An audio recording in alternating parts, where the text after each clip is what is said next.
você adquirir esse livro aqui, que é o livro básico da nossa classe, Estudos Bíblicos Doutrinários, de Enesial Peixoto de Andrade.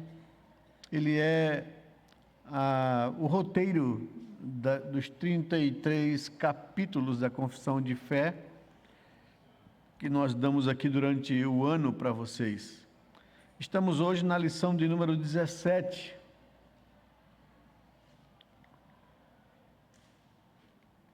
Que trata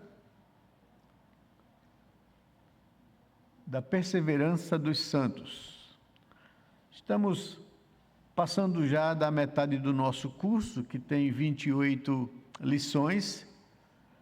Chegaremos até a primeira semana de dezembro com o conteúdo do nosso curso. Nós já vimos aqui 16 lições que tratavam a primeira da Sagrada Escritura, depois o ser de Deus e a sua triunidade, os eternos decretos de Deus, a criação, a providência, a queda, a entrada do pecado e as consequências dele. Vimos sobre o pacto de Deus com o homem de resgatá-lo da condição de morte e de condenação. Vimos aqui na lição 8 sobre o mediador da aliança, o mediador do pacto, que é Jesus Cristo, o Filho de Deus. Na lição 9, procuramos trazer o assunto do livre-arbítrio, que é um assunto de confusão na cabeça de muitos crentes hoje. Vimos que Deus criou o homem assim, com um arbítrio capaz de julgar todas as coisas. O homem tinha esse arbítrio livre, não era condicionado a nada. Mas ele usou mal isso e optou por viver a sua vida fora de Deus. E a consequência disso foi que o homem se tornou escravo do pecado. Ele não tem mais arbítrio livre. O seu arbítrio, a sua capacidade de decidir e de avaliar, está sujeita e escrava do pecado. Então, o homem hoje está nessa condição, infelizmente. O seu arbítrio, ele tem liberdade nas suas escolhas, mas não arbítrio livre, ou liberdade absoluta. Ele é escravo do pecado. Vimos isso aqui com vocês, para que isso ficasse claro na mente das pessoas. E daí nós vimos que o homem com arbítrio escravo ao pecado, morto espiritualmente, ele não tem condições de escolher a Deus. Porque a escolha dele sempre será agora, infelizmente, para o pecado. É por uma ação de Deus misericordiosa, graciosa e salvadora que alguém é salvo, né? E aí entramos no assunto a partir da lição número 10. Vimos sobre a vocação eficaz, é o Espírito Santo de Deus, a terceira pessoa da Trindade, que chama o homem a arrependimento, que regenera esse homem morto em delitos e pecados e que traz ele à vida, né? Então é uma ação do Espírito Santo de Deus, chamando eficazmente a salvação àqueles a quem Deus elegeu, né? Nós vimos hoje o pastor Lutero expondo a Marcos capítulo 3, e num determinado momento da narração no texto, do verso 7 em diante, diz que Jesus chamou a quem ele quis. É ele quem chama o homem à fé. É ele quem chama o homem a arrependimento. É ele quem opera, aplica a obra dele no coração do pecador, morto em delitos e pecados, regenerando essa pessoa pelo poder do Espírito Santo. Não depende de uma escolha humana, depende de uma escolha divina, não é? E é aqui, claro, um assunto meio que indigesto para a maioria de nós, né? Porque tira de nós qualquer resquício de mérito. Porque se a escolha é minha, a salvação dependeu de mim. Mas se é uma escolha de Deus, não dependeu de mim. Como diz Paulo aos Romanos, não depende de quem quer ou de quem corre, mas de usar Deus a sua graça, né? E nós vimos aqui sobre a doutrina da vocação eficaz, vimos aqui sobre a doutrina da justificação, né? que todo aquele que foi chamado eficazmente à salvação, ele é justificado da sua culpa e pecado pelos méritos e pela obra de Cristo. Vimos aqui sobre a doutrina da adoção, lição do número 12, que todo aquele que foi chamado eficazmente, que foi justificado da sua culpa, ele é adotado como filho de Deus, na família de Deus, na família da fé, na igreja. Vimos aqui sobre a santificação, lição do número 13, que todo aquele que foi chamado eficazmente, que todo aquele que foi justificado da sua culpa e pecado, que todo aquele que foi adotado como filho, agora tem nele o Espírito Santo de Deus, que o conduz a uma vida de santificação, tornando essa pessoa livre dos seus vícios pecaminosos que foram adquiridos no decorrer da sua vida em pecado, herdado da queda. E essa pessoa agora passa a um processo de santificação, de ser talhado nele o caráter de Cristo Jesus. Essa é a obra do Espírito Santo, né? Vimos também, aí a gente procurou compreender o que é essa fé salvadora, operada no coração daquele que foi chamado eficazmente, daquele que foi justificado, daquele que foi adotado como filho, daquele que está sendo santificado pelo Espírito. A fé salvadora tem base na suficiência da obra de Cristo na cruz do Calvário. Vimos o que é de fato o arrependimento para a vida. Na última lição, vimos aqui sobre as boas obras, o lugar dela na vida do cristão. Que nós devemos viver em boas obras, ou seja, obedecendo a palavra de Deus, como resultado e não como causa da salvação. Porque fomos salvos, vivemos a vida agora em obediência à lei de Deus, à palavra de Deus, por gratidão de tudo aquilo que Ele fez por nós. E agora nós vamos entrar na lição de número 17, que é a lição da perseverança dos santos. Todo aquele que foi chamado eficazmente, justificado por causa de Cristo, adotado na família de Deus, santificado pelo Espírito Santo, essa pessoa perseverará firme até o fim. Essa pessoa não perde sua salvação, não é? É um outro assunto muito delicado, porque uma boa parte do evangelicalismo brasileiro, por colocar a causa da sua salvação no livre-arbítrio e na sua escolha própria, coerentemente, se isso for verdade, se eu me desviar, eu perco a minha salvação. Então, geralmente, isso está no meio de um grupo evangélico, uma boa parte, né, de pessoas evangélicas que a gente chama de... tem a compreensão da salvação do homem no livre-arbítrio, né, o arminianismo que enfatiza isso. Está no homem a escolha pela sua salvação. E se ele se desviar, evidentemente, ele perde a salvação. A nossa linha de teologia reformada, baseada na Escritura, que a gente tem mostrado para vocês, que todas essas afirmações ou conclusões teológicas, elas são fruto do exame, do sério exame da Escritura. O que a Bíblia diz para a gente é o que importa.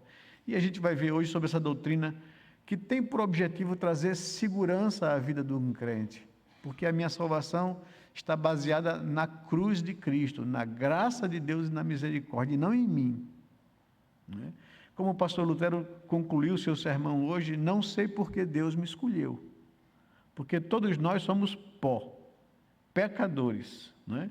Eu costumo dizer que somos bananas do mesmo cacho, farinhas do mesmo saco, pecadores vendidos à condenação, mas pela graça de Deus, Ele nos resgatou disso. E a nossa segurança está na suficiência da sua obra na cruz, nos méritos dele. Por isso eu convido vocês a examinar comigo a doutrina da perseverança dos santos. O objetivo dessa lição é compreender o significado bíblico da doutrina da perseverança dos santos.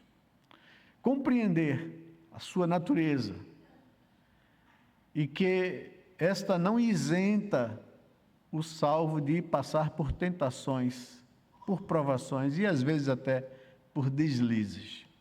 Por isso a gente tem que estar muito atento, não é?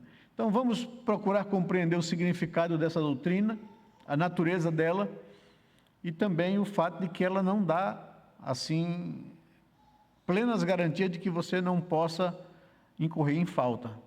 Por isso você tem que ter o cuidado necessário para andar diante de Deus. O texto bíblico que eu tenho por base aqui é João capítulo 10, verso 28 e verso 29, que diz, palavras de Jesus, dirigida aos seus discípulos: eu lhes dou a vida eterna, jamais vocês perecerão, e ninguém os arrebatará da minha mão.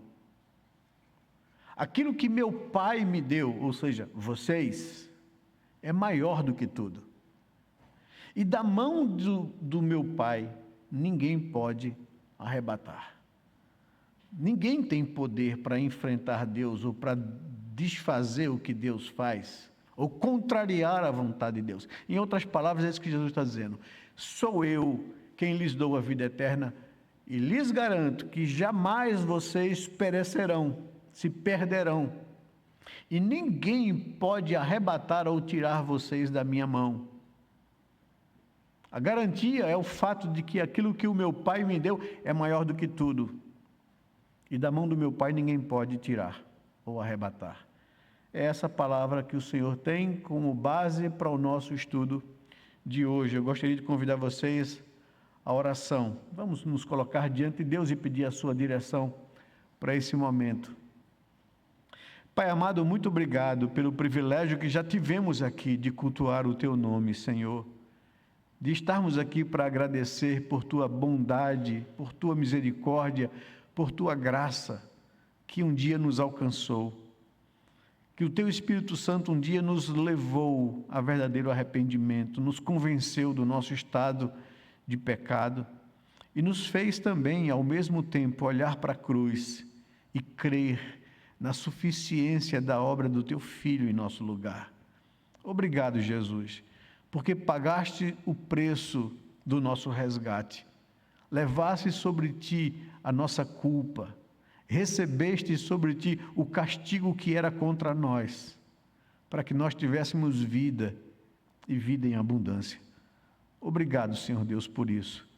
Nós reconhecemos que não somos merecedores do Teu favor, somos pecadores, e não há em nós, Senhor Deus, justiça para atrair o Teu olhar para nós, mas louvamos o Teu nome por Cristo. Ele fez por nós o que nós não poderíamos fazer. Ele se colocou, se interpôs no nosso lugar e sofreu o juízo que era contra nós, para que tivéssemos vida e vida em abundância. Obrigado também pelo conteúdo que nós temos estudado aqui nessa classe, por Tua palavra, que é âncora para os nossos pés, é luz para o nosso caminho, nos dá segurança na nossa fé.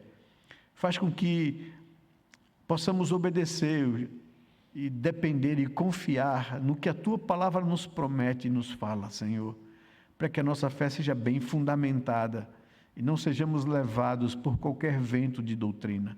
Abençoa-nos, forja em nós o caráter de Cristo Jesus. Queremos viver uma vida que agrade ao Senhor, uma vida da qual o Senhor tenha prazer em nós, como tem prazer na vida do Teu Filho Jesus. Abençoa-nos nessa manhã, fala ao nosso coração, confirma a nossa fé, nos solidifica cada vez mais, Senhor Deus, para que possamos ser instrumentos de graça na vida de outras pessoas também.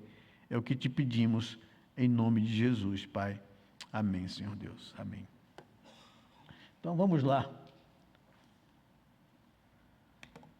Uma vez salvos, salvos para sempre. Quem já não viu essa expressão, né?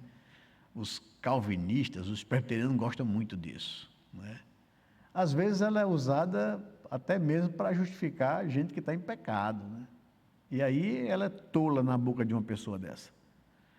Mas essa verdade, essa expressão, uma vez salvos, salvos para sempre, é uma verdade bíblica. A doutrina da perseverança dos santos afirma isso. Em poucas palavras, é isto que a doutrina da perseverança dos santos apresenta.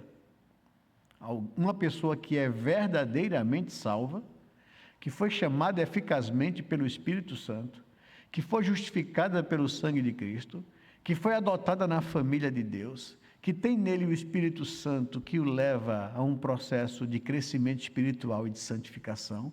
Essa pessoa, uma vez que foi salva, é salva para sempre. E é isso que Jesus afirmou em João capítulo 10, verso 28 a 29. Né? Eu lhes dou a vida eterna. Vocês jamais perecerão, e ninguém pode tirar vocês da minha mão. Uma vez salvos, salvos pelos méritos de Cristo. Né? Paulo, se é assim, alguém pode pensar, se é assim, podemos pecar à vontade, né? Aí Paulo responde isso, a Bíblia responde esse tipo de raciocínio demente, né? Porque esse é um raciocínio demente, de quem não conheceu a salvação, de quem não foi chamado eficazmente. Paulo diz, de modo nenhum. Agora, porém, libertados do pecado, transformados em servos de Deus, o fruto da vida de vocês é para a santificação e não para o pecado.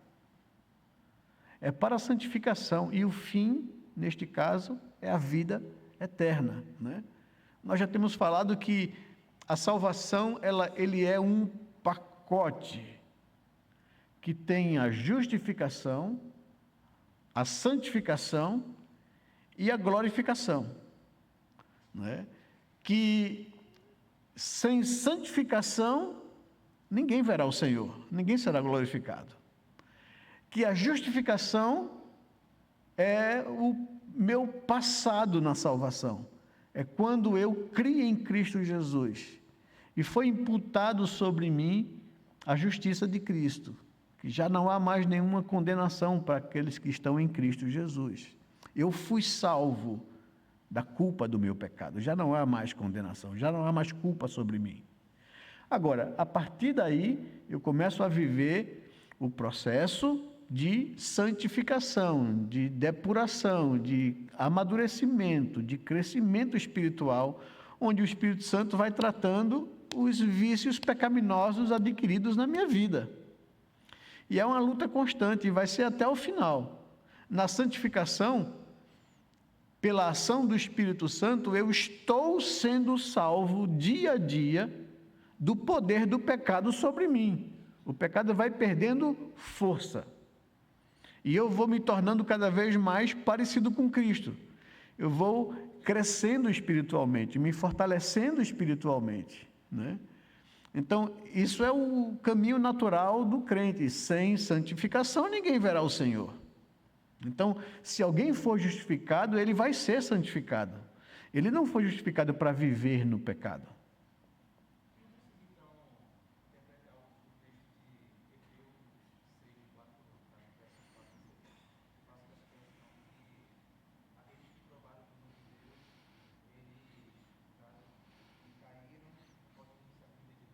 Ele está querendo me botar em rascada aqui, estou brincando.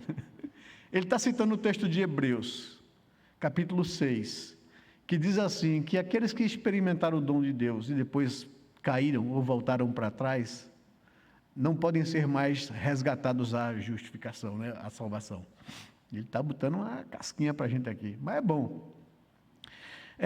Vocês ouviram o pastor Lutero falar uma coisa aqui no sermão dele, quando naquele dia final de julgamento, Jesus estará separando as ovelhas dos cabritos, né? E as ovelhas, que são verdadeiramente os crentes que foram chamados, justificados, etc., né, estarão à minha direita, os outros estarão à minha esquerda. E alguns que pareciam ser ovelhas, que se achavam ovelhas, mas eram cabritos, vão reivindicar: que negócio é esse, Senhor? Porventura eu não preguei em teu nome? Porventura eu não operei milagres em teu nome? Porventura eu não expeli demônios em teu nome? E o Senhor vai dizer: nunca vos conheci. Afastai-vos de mim, vós que praticais a iniquidade. Então, o que Hebreus está se referindo aqui é a essas pessoas que aparentemente são crentes. E o pastor Lutero fez uma ênfase aqui, né? Qual, no texto dele, multidões seguiam a Jesus. Mas na hora do vamos ver, na hora que Jesus apertava, né, os parafusos aqui da santificação, muitos o abandonaram dizendo: duro é o teu ensino, o teu discurso. Jesus se volta até para os discípulos, os 12, vai dizer: vocês querem também ir embora? E Pedro diz: Senhor, para onde nós iremos se tu tens a palavra da vida eterna?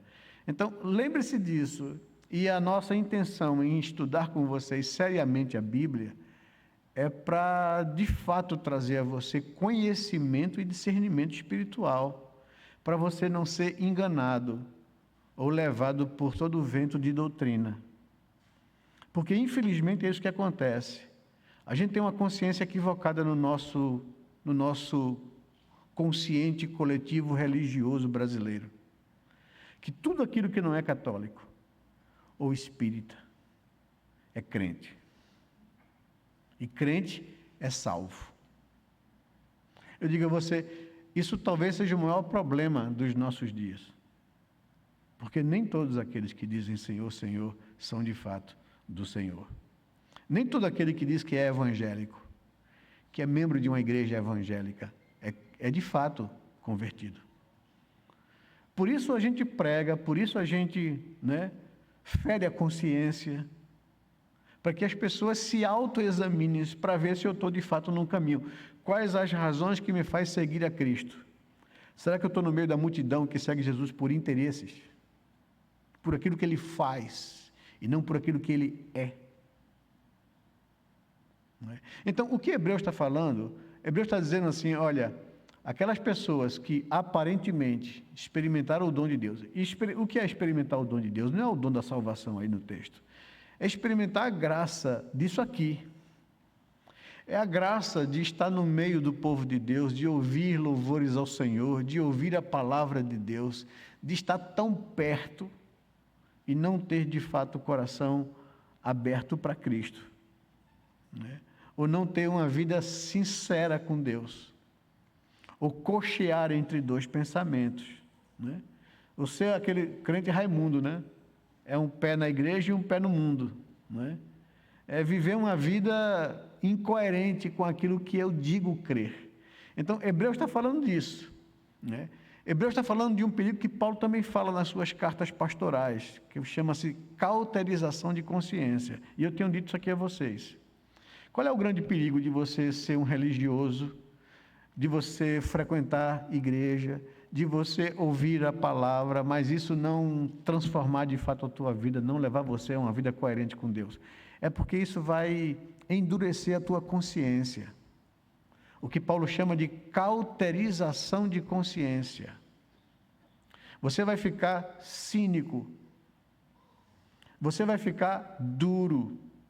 Você vai, vem, ouve, resiste, é crítico, sai e vive uma vida incoerente com aquilo que você sabe ser verdade.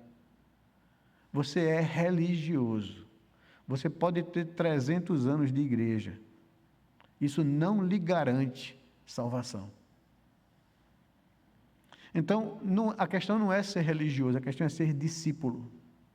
A questão não é ser evangélico, a questão é ser discípulo de Jesus. Seguidor de Jesus, aprendiz de Jesus, alguém que ama Jesus, alguém que quer ter o caráter de Jesus, alguém que quer viver em obediência a Deus, alguém que quer ser agradável aos olhos de Deus. Isso é o sinais de um verdadeiro crente. O pecado incomoda, o pecado inquieta, ele não tem paz em viver em pecado. Isso são sinais de um verdadeiro crente. Não é alguém que é frequentador de igreja. O texto que Lutero pregou, Jesus repreendia os espíritos malignos que queriam fazer publicidade. Jesus tinha multidões que lhe seguiam. Jesus não está atrás de seguidores. Ele está atrás de discípulos. De gente que quer viver aos pés de Jesus. O que Hebreus está falando é o perigo da cauterização da consciência. É o perigo da pessoa experimentar tudo isso de bom, né, e se desviar disso, endurecendo o coração, cauterizando a consciência. É impossível resgatar uma pessoa dessa a arrependimento. Veja, comparação. Uma pessoa que está lá na lama do pecado, que não conhece o Evangelho, que nunca ouviu o Evangelho, está mais fácil de ser alcançada do que um religioso que vive a vida, que nasceu na igreja e que não se converteu. Porque de tanto ouvir, aquilo se tornou indiferente para ele, e ele endureceu, embruteceu a sua consciência com relação a essas coisas. Ele não é sensível às coisas de Deus. Hebreus está falando disso, né? Jesus usa uma outra expressão para o religioso cínico, embrutecido, que tem um coração fechado às coisas de Deus e é religioso. Ele fala de blasfêmia contra o Espírito Santo. E ele diz que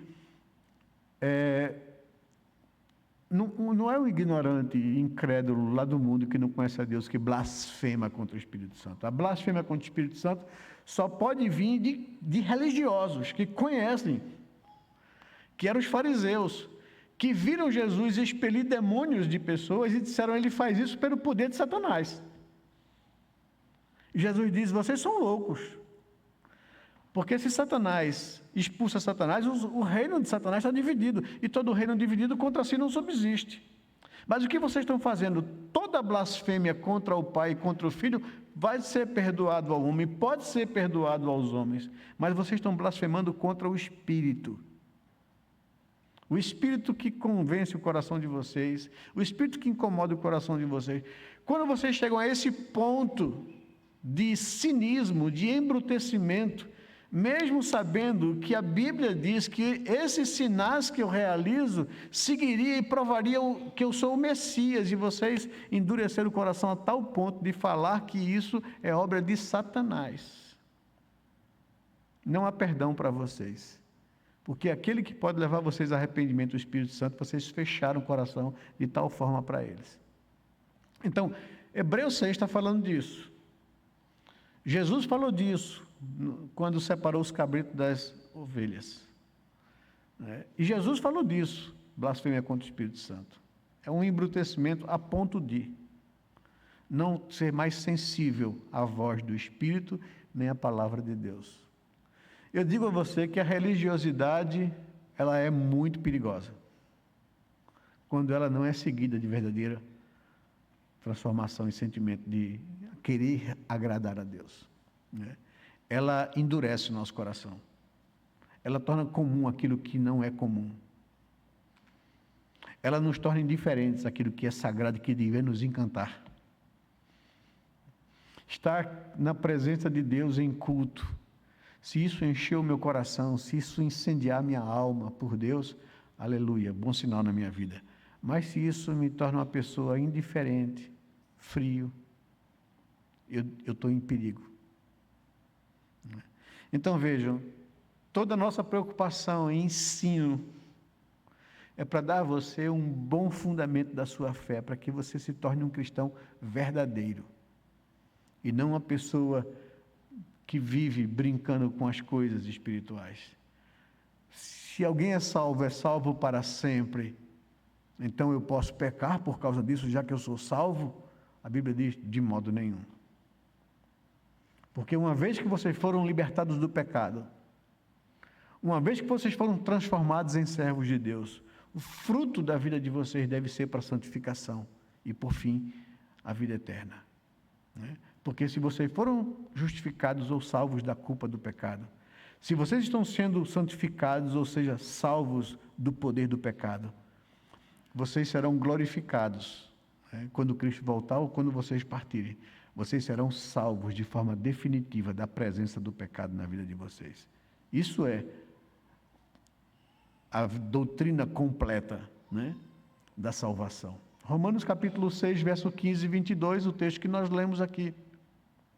Em vez de levar o crente ao relaxamento, a doutrina da perseverança dos santos, ao contrário, Esta doutrina o desafia à fidelidade, o desafia à consagração, o desafia, como diz Paulo aos Filipenses, capítulo 2, verso 12, desenvolver a sua salvação com temor e tremor.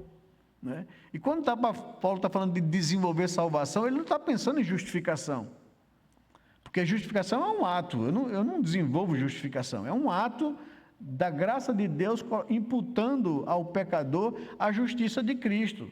Se eu fui justificado, agora eu vou viver num processo de santificação. E Paulo está falando disso. Desenvolver a salvação é desenvolver essa segunda fase de santificação. Por isso, se você foi justificado, se você foi salvo, desenvolva a sua salvação. Coloque o fruto da sua vida para a santificação, com temor e tremor.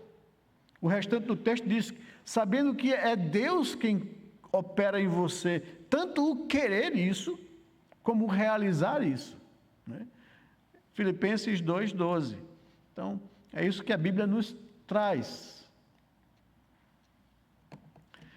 O Catecismo Maior de Westminster, em sua pergunta 79, o que é a perseverança dos santos, tem essa resposta aí para a gente. Diz que os crentes verdadeiros, em razão do amor imutável de Deus e do seu decreto do pacto, da eleição, de lhes dar a perseverança, da união inseparável entre ele e Cristo, entre eles e Cristo, os salvos, né? Da contínua intercessão de Cristo por eles, e do Espírito e da semente de Deus habitando neles, jamais poderão, total ou finalmente, cair desse estado de graça, mas são conservados pelo poder de Deus, mediante a fé, para a salvação. Ou seja, em resumo, por causa do amor imutável de Deus, por causa do decreto de Deus da eleição de salvar aqueles a quem Ele quis salvar, por causa da união deles inseparável com Cristo, por causa da intercessão de Cristo lá diante de Deus, por causa do Espírito que neles habita e da semente santa neles, jamais poderão, de forma total ou de forma definitiva, cair desse estado de graça. Mas são conservados por tudo isso, pelo imutável amor de Deus, pela presença de Cristo e pela intercessão de Cristo e pela poderosa ação do Espírito Santo. Eles serão conservados por esse poder, mediante a fé para a salvação. Aquele que começou a boa obra em vós, há de completá-la até o dia de Cristo Jesus. É essa a promessa da palavra de Deus. Essa é a nossa garantia. Se foi Deus quem começou a obra no meu coração, me levando a arrependimento, me chamando eficazmente, me levando à fé, esse mesmo Deus que começou a obra é capaz, é suficiente para completá-la. Senão Deus é incompetente. Porque a salvação depende da ação dele, do Pai, do Filho e do Espírito Santo. Foi o Pai quem resolveu salvar, quem planejou salvar, quem escolheu salvar. É o Filho quem se prontificou a executar o plano do Pai, vindo, assumindo forma humana, morrendo na cruz no nosso lugar, recebendo a punição que era contra mim. E é o Espírito Santo quem opera, quem aplica no coração do eleito os méritos de Cristo Jesus. Aquele que começou a boa obra em vós, há de completá-la até o dia de Cristo Jesus. Essa é a promessa da palavra de Deus, essa é a base da afirmação do Catecismo Maior de Westminster, que expõe a confissão de fé. Mas vamos mais, vamos andar com vocês aqui. É uma doutrina que inspira segurança para o salvo e que alenta o cristão em meio às incertezas e em meio às adversidades deste mundo. É maravilhoso poder dizer, como Paulo, em 2 Timóteo 1,12, eu sei em quem tenho crido e estou bem certo de que Ele é poderoso para guardar o meu tesouro até o dia final. Não é? É essa certeza da salvação, da perseverança dos santos, que faz o coração ter paz, mesmo em meio a lutas. Paulo escreveu essa carta prestes a ser executado. Estava diante da morte, sendo acusado injustamente por pregar o Evangelho. Estava preso em Roma. Já havia passado por uma primeira audiência. Escapou da boca do leão, como ele usa essa expressão. Mas eu sei que o tempo da minha partida é chegado. Combati o bom combate, completei minha carreira, guardei a fé. E agora, o Senhor, reto juiz, me dará a coroa da glória naquele glorioso dia. Não somente a mim, mas a todos quanto amam a sua vinda. Eu sei em quem tenho crido. Estou certo que Ele é poderoso para guardar o meu tesouro até o dia final. Esse é o objetivo dessa doutrina que Deus revelou para trazer ao coração do crente certeza, segurança, paz. Eu posso passar o que passar nessa vida, eu sei em quem tenho crido. Eu sei que Ele é poderoso para guardar o meu tesouro até aquele dia. Vamos analisar o que a Bíblia ensina sobre esta doutrina, então. Vamos lá. Tudo isso é introdução, a gente vai começar agora. Vamos tentar entender o significado da perseverança dos santos. Né?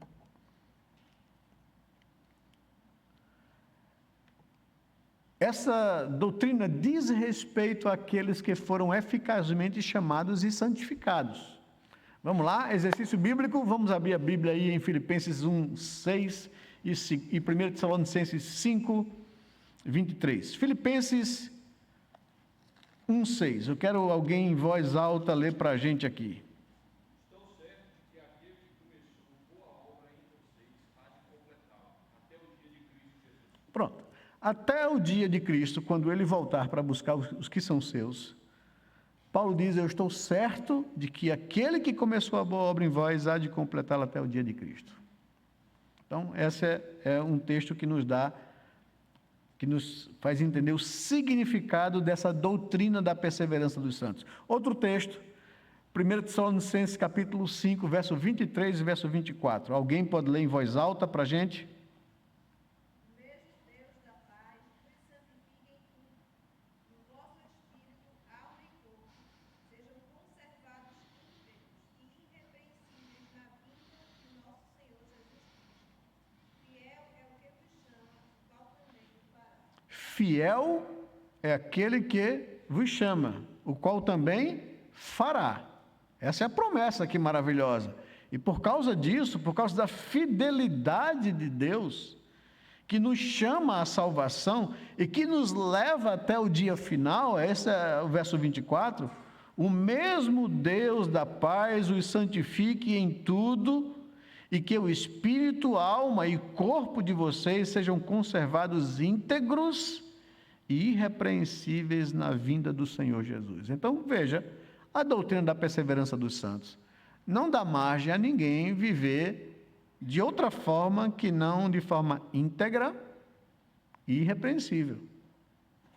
Então, não tem espaço para essa pessoa que pensa assim, não, já que eu sou salvo, então deixa eu me esbaldar no pecado. Já que eu sou salvo e já Deus vai me perdoar, então deixa eu pecar aqui. Não. Uma pessoa que pensa assim, ela não está aplicando corretamente essa verdade bíblica, ela não está manifestando o fruto de quem entendeu e de quem foi transformado. Não é? O nosso coração pode até querer sugerir isso para a gente. Isso aí é o campo da tentação, mas você não pode viver nisso. A gente vai caminhar mais.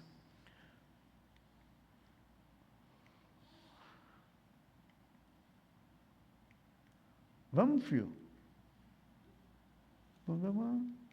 Aí, foi demais. Volta.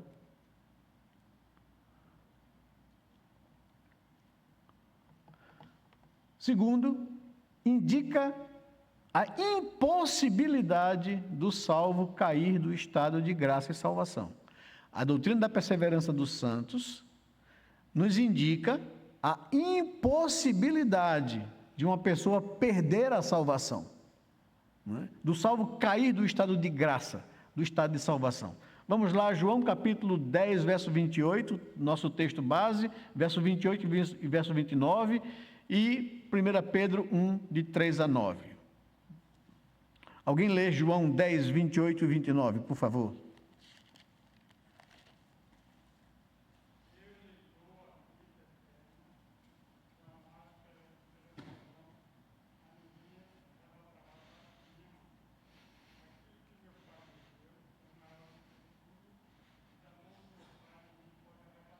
Eu lhes dou a vida eterna, jamais perecerão, e ninguém pode arrebatá-los da minha mão. Aquilo que o meu Pai me deu é maior do que tudo, e da mão do meu Pai ninguém tem poder para tirar. Em outras palavras, é isso que o Senhor está dizendo. Então, o que a gente pode presumir disso? Que é impossível que uma pessoa verdadeiramente salva caia do estado de graça e de salvação. E 1 Pedro, capítulo 1, versículos de 3 a 9, diz assim: Bendito seja o Deus e Pai de nosso Senhor Jesus Cristo, que segundo a sua grande misericórdia nos regenerou para uma viva esperança, mediante a ressurreição de Jesus Cristo dentre os mortos, para uma herança que não pode ser destruída, isso é a salvação, que não fica manchada, que não murcha e que está reservada nos céus para vocês, que são guardados pelo poder do Espírito de Deus, mediante a fé para a salvação preparada para ser revelada no último tempo. Nisso vocês exultem, embora no presente, por breve tempo, se necessário, sejam contristados por várias provações, para que, uma vez confirmada o valor da fé que vocês têm, muito mais preciosa do que o ouro perecível, mesmo apurado pelo fogo, resulte em louvor, glória e honra na revelação de Jesus Cristo. Mesmo sem tê-lo visto, vocês o amam. Mesmo não o vendo agora, mas crendo nele, exultam com a alegria indescritível e cheia de glória, obtendo o alvo dessa fé, a salvação da vossa alma. Não é? E o que ele está dizendo aqui, essa última frase, obtendo o resultado de tudo isso, dessa perseverança, a glorificação, não é? Ver Cristo, o estado final da salvação da alma de vocês. Então, esse é o significado da doutrina da perseverança dos santos. Diz respeito àqueles que foram chamados eficazmente e santificados. Indica a possibilidade do salvo cair desse estado de graça e de salvação. Mas vamos para a natureza da perseverança dos santos, a natureza dessa doutrina da perseverança dos santos. Vamos lá, vamos trabalhar texto bíblico. Ela é garantida pela imutabilidade do decreto da eleição. Deus não muda. Deus foi quem resolveu intervir na humanidade debaixo de condenação. Deus foi quem enviou seu Filho para morrer na cruz, para pagar o preço da culpa do ser humano. E é Deus quem decide quem Ele quer salvar. Não depende de quem quer ou de quem corre, mas de usar Deus a sua graça. Então a salvação, ela é resultado da escolha de Deus. A gente já não vou entrar mais nisso, eu sei que vocês talvez cheguem aqui, mas pastor, que negócio é esse? Deus poderia condenar todo mundo e ele seria justo se ele fizesse isso. Mas ele resolveu intervir e salvar. E ele, eu digo assim, cortou na própria pele, ele deu a vida do seu filho para isso. Ele puniu o seu filho no lugar dos pecadores. Agora, ele reserva-se o direito de salvar quem ele quer. Alguém pode dizer, mas assim Deus não é justo, não é? E Paulo responde isso aos romanos, ele é justo se ele deixasse todo mundo na condenação. Ele é justo para com quem ele condena. E ele é misericordioso para com quem ele salva. Não é? Então, Quer tu, o vaso, discutir com Deus? Vai-te embora. Mas é isso que a Bíblia nos ensina, de forma clara e objetiva. Né? Deus não tinha obrigação, mas Ele resolveu salvar. Agora Ele se dá o direito de salvar quem Ele quer. E Ele, como disse pastor Lutero na pregação, Ele salva os imprevisíveis. Os religiosos da época de Jesus criticavam Jesus porque ele se sentava à mesa com pecadores e publicanos, em vez de se sentar com eles, os fariseus religiosos. Jesus disse que o médico não vem para buscar sãos, e sim doentes. Eu não vim chamar justos, eu vim chamar pecadores a arrependimento. Ele não está dizendo que os fariseus eram justos. Ele está dizendo que os fariseus eram hipócritas, que se achavam justos aos seus olhos.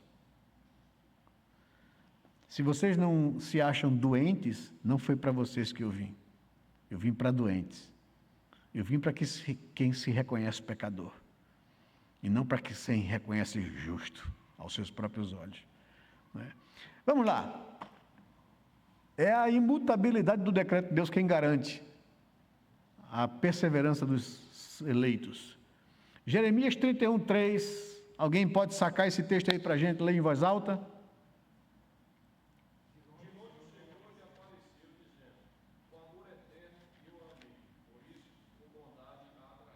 Falando para a nação de Israel, né?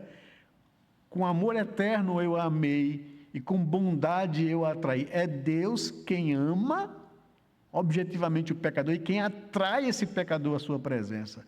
2 Timóteo 2,19. Alguém pode ler?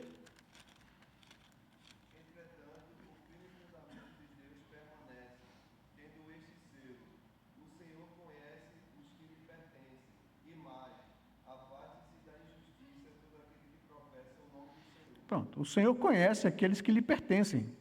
Né? Foi Ele quem escolheu. E Hebreus 6, 17 a 20. O texto pesado que quiseram aqui trazer para a gente. Vamos embora. Hebreus 16, 17 a 20. O que é que diz aí o texto? Por isso, Deus, quando quis mostrar com mais clareza aos herdeiros da promessa que o seu propósito é imutável, confirmou com o juramento. Ele fez isso para que, mediante duas coisas imutáveis, nas quais é impossível que Deus minta, nós, que já corremos para o refúgio, tenhamos forte alento para tomar posse da esperança que nos foi proposta. Temos esta esperança por âncora da alma, segura e firme, e que entra no santuário que fica atrás do véu, onde Jesus, como percussor, entrou por nós, tendo se tornado sumo sacerdote para sempre, segundo a ordem de Melquisedeque. Que texto maravilhoso. Que texto maravilhoso. Né? Essa é é o nosso firme fundamento. E Deus quis deixar isso mais claro, né? Com relação ao seu propósito salvífico quanto a nós. Né? O seu propósito era imutável. Não muda, Deus não muda. Deus não é homem para mentir, não é filho de homem para se arrepender. Se Ele resolveu salvar alguém, Ele é capaz e competente para começar essa obra e terminar essa obra. Ninguém se perde no caminho, se é de fato um salvo. Ninguém fica para trás com Deus. Por causa dos méritos de Cristo, por causa da sua imutabilidade. Né? E Ele, quando quis deixar claro isso, né, revelou através dessas coisas imutáveis aqui que o texto nos diz.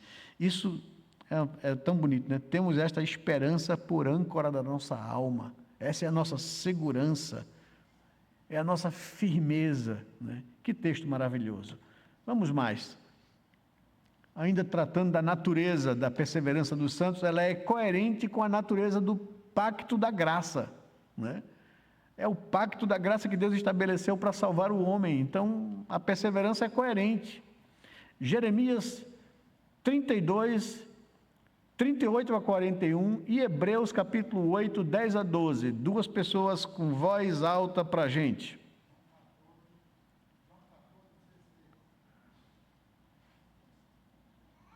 Não, mas Ah, é isso mesmo?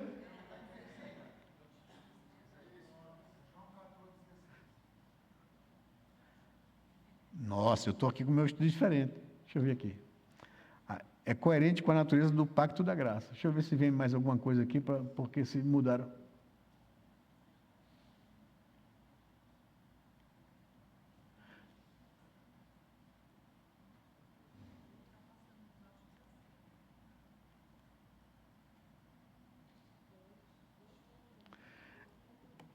Vamos, a gente pode até botar aquele ali, mas eu quero ler esse ponto aqui do meu argumento, que eu coloquei aqui no estudo. Eu acho que eu modifiquei. Ponto 2, a natureza da perseverança é coerente com a natureza do pacto da graça. Jeremias 32, leia, depois a gente vai para isso aí. Jeremias 32, 38 a 41. Alguém pode ler para a gente esse texto?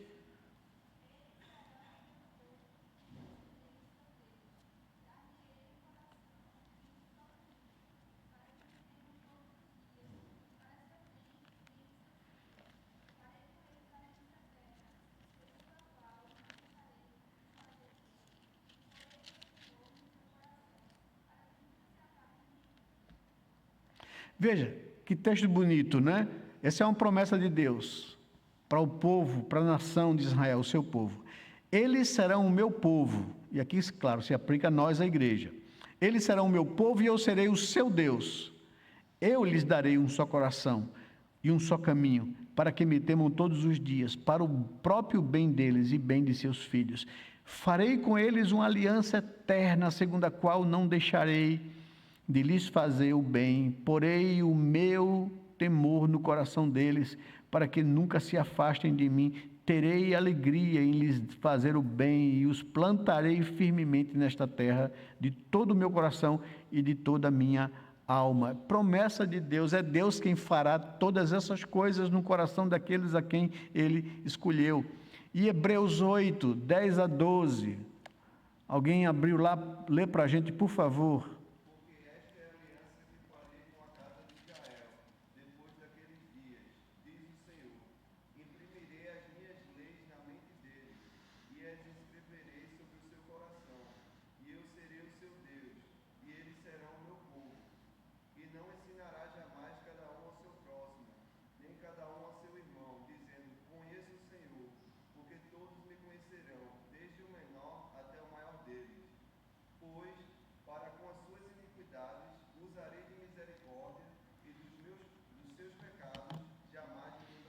Vocês estão entendendo?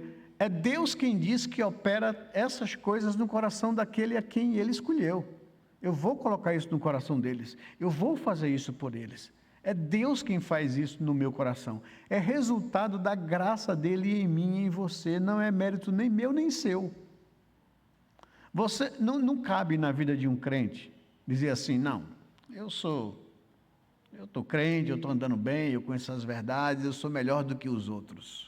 Não cabe isso, porque você não tem nada que Deus não te concedeu. A fé salvadora que despertou no seu coração não é fruto de você, é fruto de Deus. Não vem do homem para que ninguém se glorie, né? É o que diz Efésios capítulo 2. Vem de Deus, é Deus quem coloca isso no coração da gente, é Deus quem produz isso no coração da gente. E a natureza da perseverança dos santos, a permanência do Espírito e da semente de Deus neles. Aí a gente vai agora para João capítulo 14, verso 16, e 1 João 3, 9. Abram lá. João 14, 16 e 17, Jesus prometendo o Espírito Santo.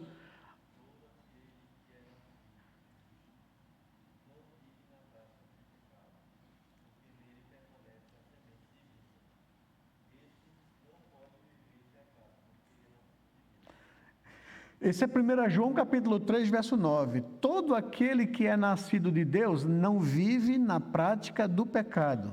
Por quê? Porque o que habita nele é a divina semente. O Espírito Santo não deixa que o crente se esbalda no pecado. Se ele é crente, se ele nasceu de novo, ele vai ser incomodado, né? Alguém já usou a expressão assim, pegue uma ovelhinha e pegue um porco. Um leitãozinho, porco não, vamos falar um leitãozinho bonitinho. Não tem, não é moda agora, né? Pegar um leitãozinho cor-de-rosa, né? Criar como se fosse um gatinho, um cachorrinho, né? Em casa, tal. Pronto, pegue ele, dê um banhozinho nele, bote perfume nele, shampoozinho, lacinho, né? Solte ele no quintal da sua casa. Pegue uma ovelha e faça também o mesmo, né? Você vai ver que eles vão brincar lá no quintal da casa. Se a ovelha, por um acaso, cair na lama, ela sai dali, porque aquilo não é o habitat natural dela. Agora, deixa o porco ver uma pocinha de lama, para ver se ele não se deita e se esbalda lá, porque ali é o habitat dele. Essa é a diferença de um ovelhozinho, de uma ovelha, para um leitãozinho. Se você é crente, você não vai se sentir confortável no pecado, porque o que habita em você é a divina semente, é o Espírito Santo. Você vai ser incomodado pelo Espírito Santo. Você vai ter sua mente ferida se você cair no pecado. Ele vai lhe levar à tristeza, para gerar em você arrependimento, para você sair dali e confessar a Deus a sua culpa. Mas se você é porco, aí você vai se esbaldar no pecado. 1 João capítulo 3, versículo 9 está dizendo isso, né? Um crente verdadeiro não pode viver na prática do pecado, porque o que habita nele é a divina semente, e ele não pode viver pecando por causa disso, né? João 14 14, 16 e 17, por favor, alguém pode ler?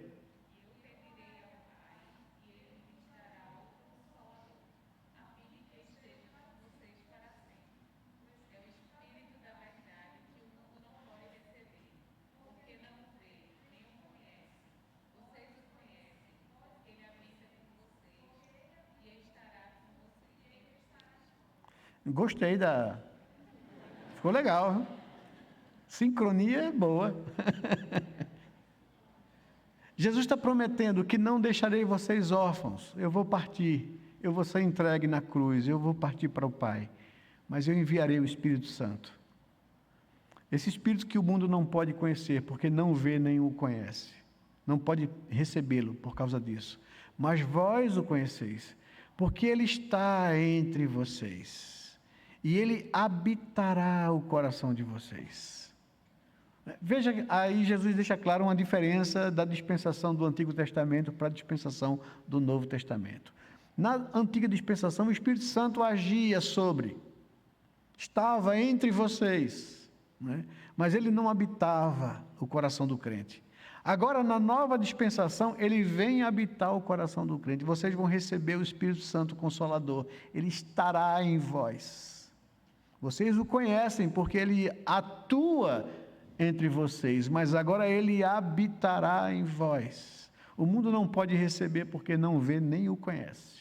Vocês o conhecem, porque vocês veem a ação dele no meio de vocês, e ele agora passará a habitar o coração de vocês. E essa é a nossa garantia, é o nosso selo, não é? Então vai para o terceiro ponto ali. É desenvolvida no salvo mediante a ação das pessoas da triunidade de Deus, a saber, o livre e imutável amor de Deus Pai, a eficácia do mérito e a intercessão de Jesus Cristo e a permanência do Espírito Santo, que é a semente de Deus neles. Pronto, esse ponto número 3 aqui, a permanência, foi para o 2:2 lá, por isso que eu tirei de lá, e está aqui ele, né? João 14, 16, 17, 1 João 3, 9. São 3 coisas que me garantem a perseverança. Primeira delas, é o livre e imutável amor de Deus Pai por mim. Ele me amou particularmente, ele olhou para mim, ele quis me salvar, ele me atraiu, ele me trouxe a ele, ele me elegeu e aplicou sobre mim a obra de Cristo. Esse é o livre e imutável amor de Deus Pai. Os textos de João 3,16, Efésios 1, de 4 a 5, 2 Tessalonicenses 3, de 3 a 5, Romanos 8, 35 a 39, são textos maravilhosos. João 3,16, todo mundo conhece. Deus amou o homem de tal maneira que deu o seu Filho unigênito, para que todo aquele que nele crê não pereça, mas tenha vida eterna. Efésios capítulo 1, versículos de 4 a 5, vai nos falar sobre esse amor de Deus. Deixa eu pegar aqui Efésios, ele diz assim: Antes da fundação do mundo, Deus nos escolheu nele para sermos santos e irrepreensíveis diante dele, e em amor nos predestinou para ele, para sermos adotados como filhos por meio de Jesus Cristo, segundo o propósito de sua vontade. É isso, o imutável amor de Deus. E Romanos capítulo 8, verso 35 a 39, texto muito conhecido e maravilhoso, que ele diz o seguinte, verso 35: quem nos separará do amor de Cristo? Será a tribulação, ou a angústia, ou a perseguição, ou a fome, ou a nudez, ou o perigo, ou espada? Como está escrito, por amor de ti somos entregues à morte continuamente. Fomos considerados como ovelhas para o matadouro. Em todas estas coisas, porém, somos mais que vencedores por meio daquele que nos amou. Porque eu estou bem certo de que nem a morte, nem a vida, nem os anjos, nem os principados, e aqui principados são demônios, nem as coisas do presente, nem do porvir, nem os poderes, nem a altura, nem a profundidade, nem qualquer outra criatura poderá nos separar do amor de Deus que está em Cristo Jesus, nosso Senhor. Essa é a nossa garantia, né? O amor livre e imutável de Deus Pai por nós. Mas também, fala. Em relação à salvação, qual seria o papel do homem? Porque a salvação vem de Deus, certo? Mas Deus não obriga ninguém à salvação. Então, qual seria esse papel? O homem está morto em delitos e pecados, segundo Paulo, Efésios capítulo 2. Morto espiritualmente. O homem não tem vida espiritual. Ele não pode responder a Deus. Ele não pode querer a Deus. Ele está morto. É isso que o pecado fez. Ele gerou, ele matou alguma coisa em nós que se relacionava e se comunicava com Deus, que percebia Deus. Agora nós estamos mortos. Então, um morto não tem vontade, né? Quando a gente falou dessa doutrina aqui, da vocação eficaz, eu até trouxe uma figura aqui de uma visão lá de cima de um sepulcro, né, com um caixão dentro, né? Você já viu, já foi para algum velório, certamente. Você já viu algum morto se levantar lá e reclamar porque botaram ele numa roupa que ele não gostava? Ou porque vão enterrar ele num cemitério que ele não queria, né? Não tem. Morto é morto. E essa é a condição de todo ser humano diante de Deus. Ele, Efésios capítulo 2, verso 1, vos deu vida, estando vós mortos em vossos delitos e pecados. Então, quem dá vida é Deus.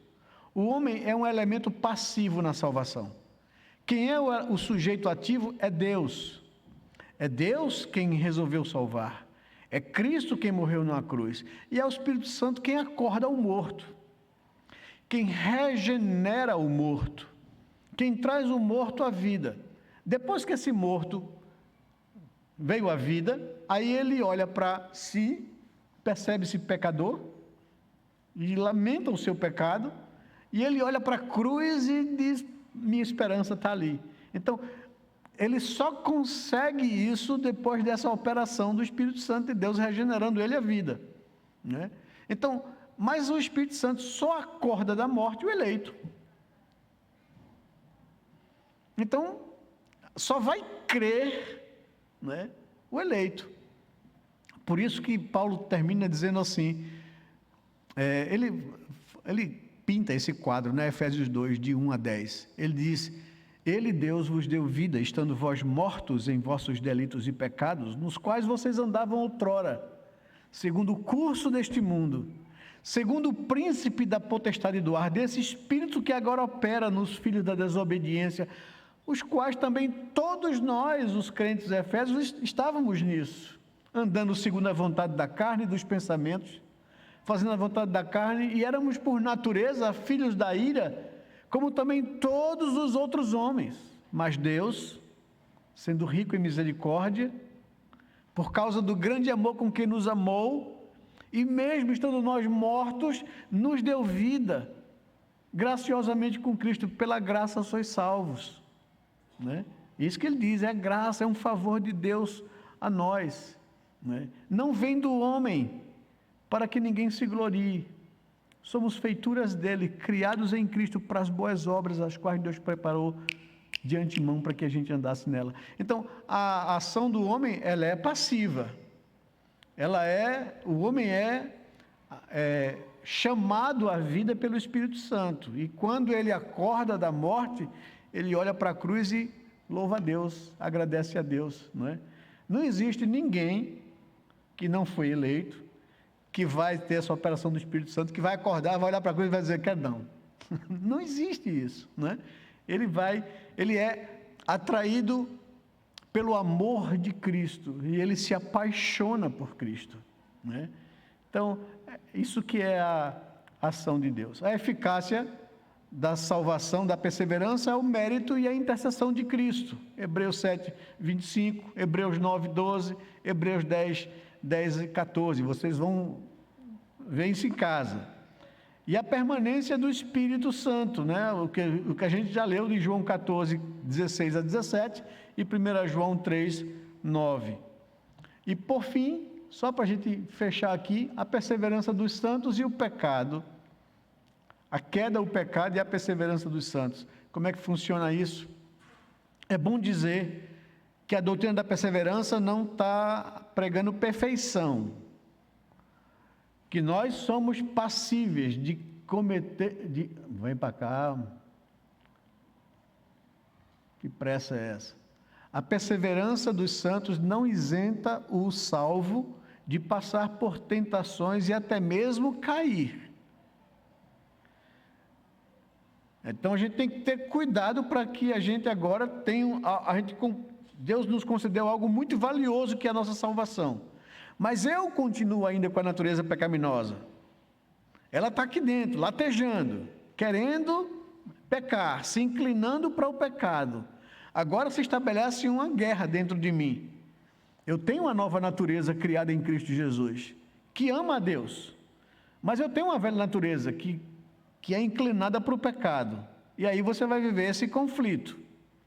Você tem que fazer morrer essa natureza caída e pecaminosa, por aquilo que Deus já te deu e conquistou na cruz para você.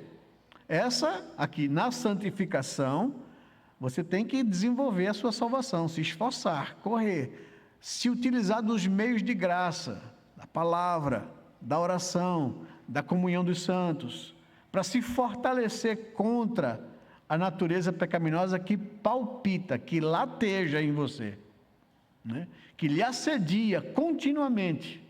Então você tem que jogar duro. Paulo diz que o exercício físico é proveitoso, mas pouco proveitoso diante da luta espiritual.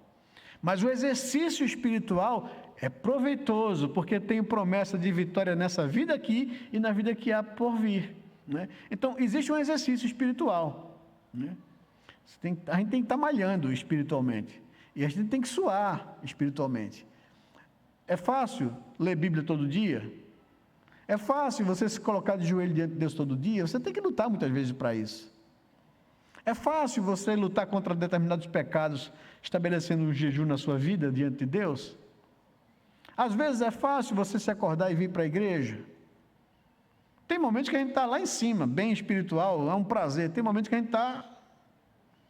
Então a gente tem que se esforçar, né? Se exercitar espiritualmente nas coisas piedosas para poder vencer a natureza caída e pecaminosa, para que ela não nos domine, né?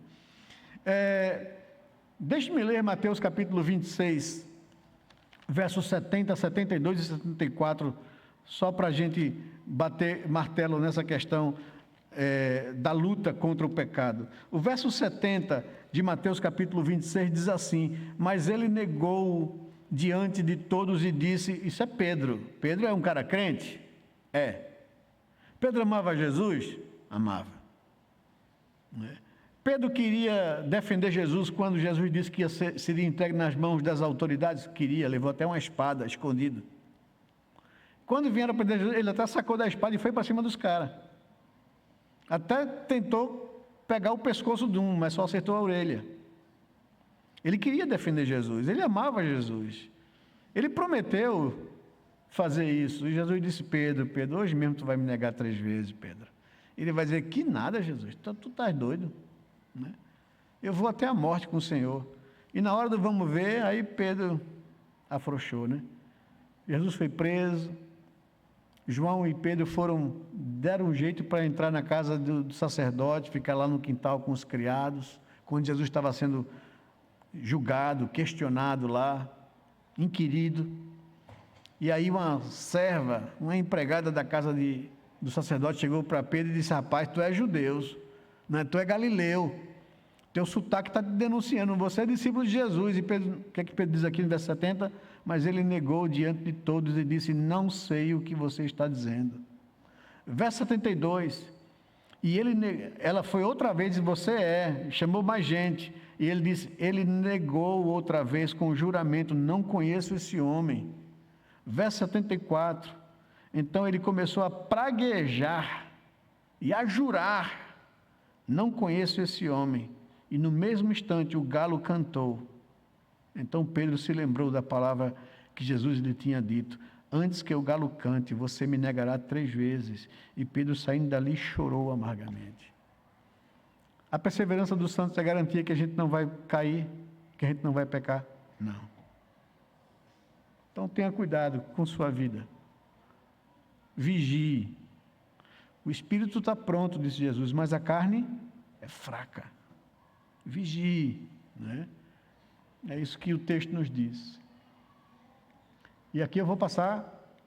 Vai, anda.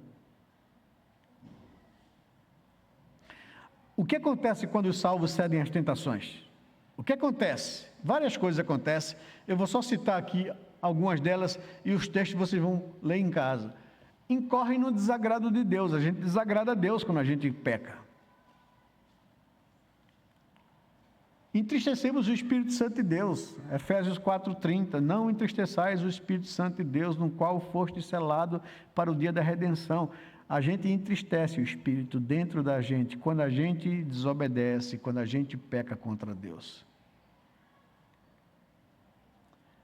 São privados da graça e do conforto de Deus. Salmo 51, Davi dizendo: Senhor Deus, quando eu cometi pecado contra o Senhor, algumas coisas me vieram ao coração, me aconteceram. E o Salmo é muito didático para nos ensinar o que é que acontece quando a gente está em pecado e não está contemplando a misericórdia e a graça de Deus. Diz o texto lá no verso 8: faz-me ouvir júbilo e alegria, para que exulte os ossos que esmagaste. Davi perdeu a alegria no seu coração. Verso 10: cria em mim, ó Deus, um coração puro e renova dentro de mim um espírito inabalável. Ele perdeu essas coisas. Verso 12: restitui-me a alegria da tua salvação e sustenta-me com o teu espírito. A gente perde o prazer e a alegria quando a gente cede a tentações. Somos privados da graça e do conforto de Deus. Experimentamos sofrimento, né? O Salmo de número 32, ele diz isso, né? No verso 3 e no verso 4: enquanto calei os meus pecados, envelheceram os meus ossos pelos meus constantes gemidos todos os dias. E a tua mão, Senhor, pesava dia e noite sobre a minha consciência, né? Sofrimento, quando a gente cede, a tentação acontece. Prejudicam e escandalizam, né? O nome de Deus é blasfemado entre os gentios por causa do crente quando ele peca. Até mudei esses textos. Tirei 2 Samuel e botei Romanos capítulo 2, verso 24, se você puder anotar aí. E 2 Coríntios 8, 12, né? Nós escandalizamos os crentes de consciência mais fraca com o nosso pecado. Nós induzimos os outros ao erro também quando nós pecamos contra Deus, né? Então, que o Senhor tenha misericórdia da nossa vida também, para que a gente não venha a servir de tropeço, né? O nome de Deus é blasfemado entre os gentios por causa de vocês. Romanos 2, 24. Quando nós pecamos, nós desacreditamos o Evangelho e, claro, atraímos sobre nós os juízos temporários de Deus, né? Deus pesa a mão. E aí sim, 2 Samuel 12, 10, 14, 15 E Salmo 89, 30 e 33, Deus pesa a mão dele sobre nós, e porque ele disciplina quem ama, né? E ele corrige a todo que recebe por filho. Quando a gente peca contra Deus, a gente atrai sobre nós os juízos temporários de Deus. E por fim, para a gente concluir o nosso estudo de hoje, 3 coisas para a nossa reflexão. Mas antes disso, é possível a um salvo viver a vida inteira longe de Deus, sem buscar a santificação? O que é que você acha? Não, não é? Óbvio que não. A perseverança dos santos diz respeito tanto à ação salvadora e perseveradora de Deus, quanto à responsabilidade do seu servo. Não tira de nós a responsabilidade de ter cuidado com a nossa vida, para que a gente não venha pecar contra Deus, conhecendo a natureza pecaminosa que eu carrego ainda em mim. Então eu tenho que ser vigilante, para que ela não me domine.